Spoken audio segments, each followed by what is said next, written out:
Call the member for Brisbane. Thank you very much, Deputy Speaker. I have the absolute great pleasure this morning of recognising and bringing to the attention of the House the wonderful work that's being undertaken by the Institute of Urban Indigenous Health, which is based in Bowen Hills in my electorate of Brisbane. And the Institute was established in 2009 to unite and strengthen the four major Aboriginal and Torres Strait Islander community-controlled health services: Kalwan, Kambu, Yalluburaba, Atsich, Brisbane in south-east Queensland. And Deputy Speaker, the Institute acts very much as a hub of the provision of health, employment and education services in the south-east Queensland corner.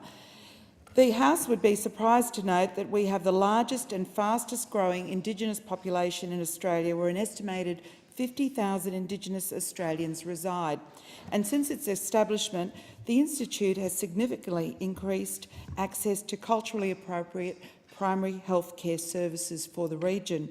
Regular Aboriginal and Torres Strait Islander patients have more than tripled to over 16,000 across the Institute's network.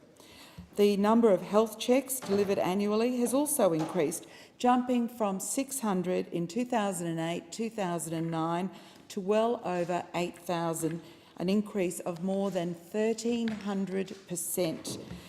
And care planning has also significantly increased. In essence, this means that more patients in south-east Queensland are getting a comprehensive patient journey than ever before. And these activities are further supported by the Institute's mobile care services, which deliver eye, they deliver ear and dental services across the region. Underpinning these efforts is the Institute's model of care, which encourages the use of Indigenous-specific Medicare item numbers by GPs, which maximises the generation of Medicare income. Not only does this support comprehensive patient care, but it's also resulted in the establishment of 8 new community-controlled health services during the last 4 years, taking the total number of clinics for the region to 16.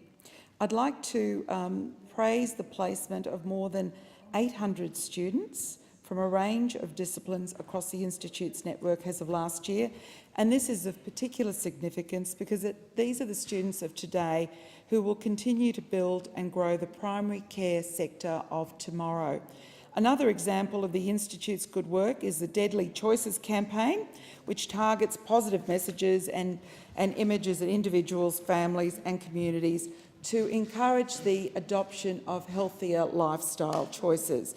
And the campaign rewards individuals who make deadly healthy choices by providing them with branded merchandise, such as the lovely jersey that I am wearing today, and I have the great pleasure of promoting their services today.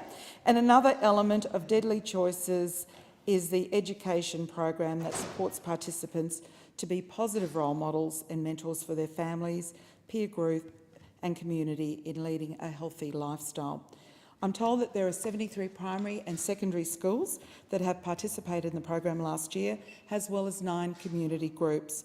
And I understand that in key areas such as renal failure, stroke, amputations, the Institute is outperforming findings on the National Reform Agreement. Furthermore, I understand the national gap to non-Indigenous life expectancy has narrowed by 9 months for men and for over 1 month for women. And in contrast, the Institute has added another 6 months in life expectancy for all patients and 9 months for diabetics. A truly amazing achievement and one really worth celebrating.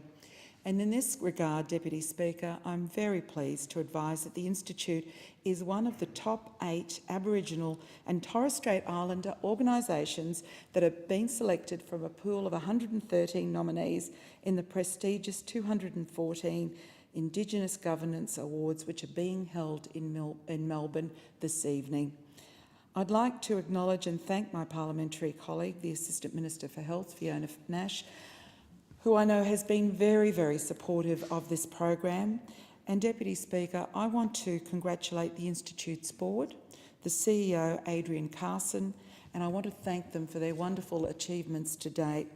Regardless of the outcome of tonight's awards, the Institute is delivering groundbreaking work on Indigenous health, education and community services. And I believe that the Institute has hit upon a game-changing model for the future. They have my support, and I encourage Indigenous communities around Australia to follow their lead. Thank you, Member. Thank you.